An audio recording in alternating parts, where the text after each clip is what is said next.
Hi. Let's learn about household employees.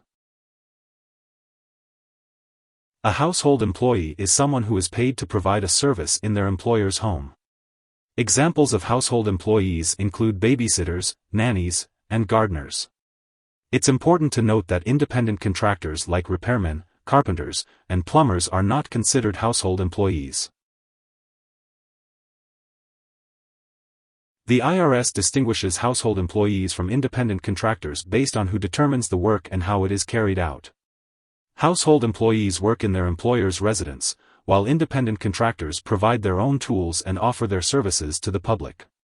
For example, a childcare worker performing services in an employer's home may be a household employee, while the same worker in a daycare center is employed by the center.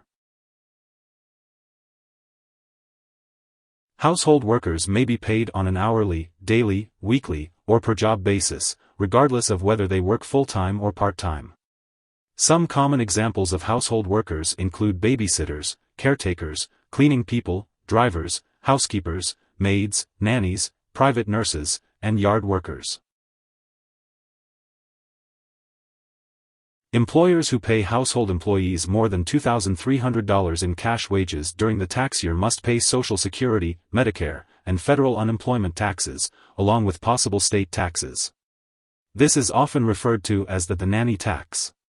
As of 2021, the withholding amount for Social Security taxes is 6.2% and the sum for Medicare taxes is 1.45% for a total of 7.65% withheld from cash wages. Employers must also match that 7.65% for a total of 15.3% withheld. New household employees must use the redesigned W-4 tax form upon hire as of 2020. Here are 4 key takeaways. 1. Household employees work and provide all services at their employer's place of residence.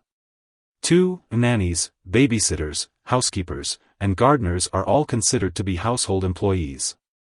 3. The IRS sees a household employee as having work decided by an employer and an independent contractor as having work defined by the worker. 4. As of 2020, all new household employees must fill out the revised W-4 form, though those hired before 2020 do not need to fill out a new form. Hope this would help. Thanks for watching.